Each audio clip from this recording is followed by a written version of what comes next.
I am Padraic. This is Sean, my brother. We are the Rock Brothers. We have a very interesting project on our hands. This gorgeous spot was built by the homeowner. And there's this beautiful stream into this beautiful pond with this ginormous 8 by 6 by 5 foot boulder sitting in the center. This is a legacy project for a legacy client. We had a great time working on their pool room last year. While we were here, the client, she asked me to come over and take a look at the pond. Unfortunately, it leaked.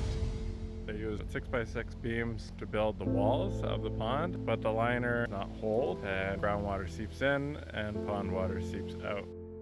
For a bit there, we were trying to figure out what's trapped water that's coming out, what's groundwater, and then what's rainwater. And we redid it and made sure that it was watertight. It's safe to say that we have no more water pouring in.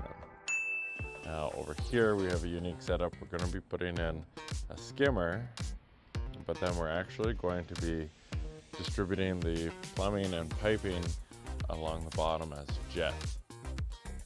The initial challenge that took the most amount of time was making sure that the surface was good enough for us to use the liquid rubber. It's a fantastic product that we've been using for years, lost sight of, and then found again.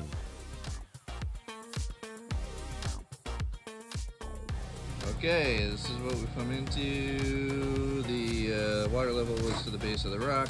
I'm just pumping out now. So we only have 2 layers on and we need 5. But so far, water test went well.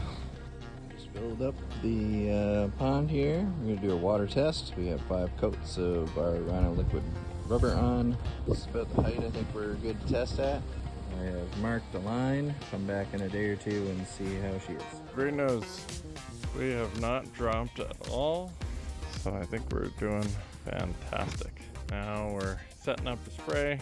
That means we got to pump this water out, dry everything perfectly, and then get ourselves ready to fiber coat and texture coat.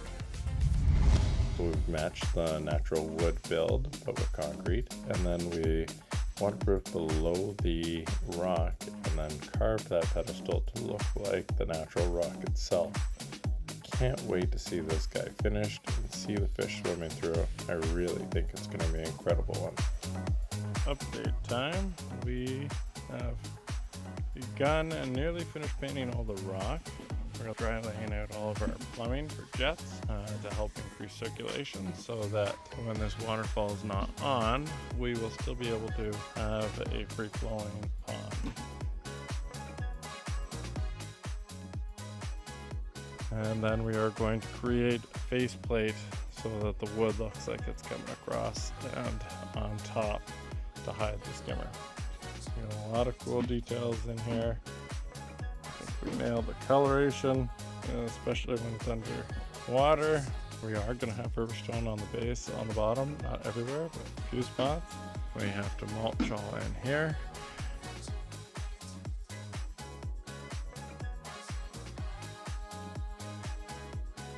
You may be wondering what these towers are. These are fossilized ancient squids.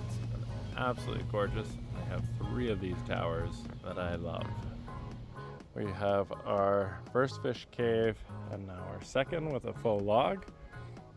And in 2 days, we will be able to finally fill this guy up.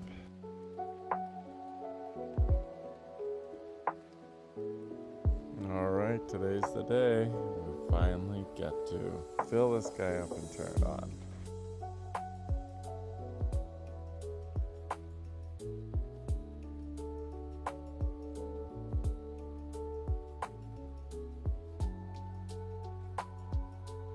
I think it looks fantastic.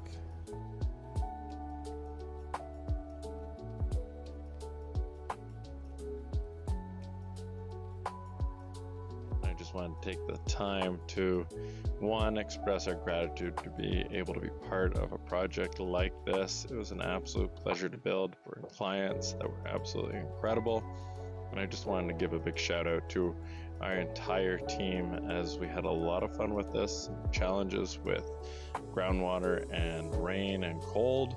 And a big shout out to our artist and all the guys it took to mix some cement, bring all the material down and in. Wasn't an easy task by any means, but I think we nailed it and we had an absolute pleasure.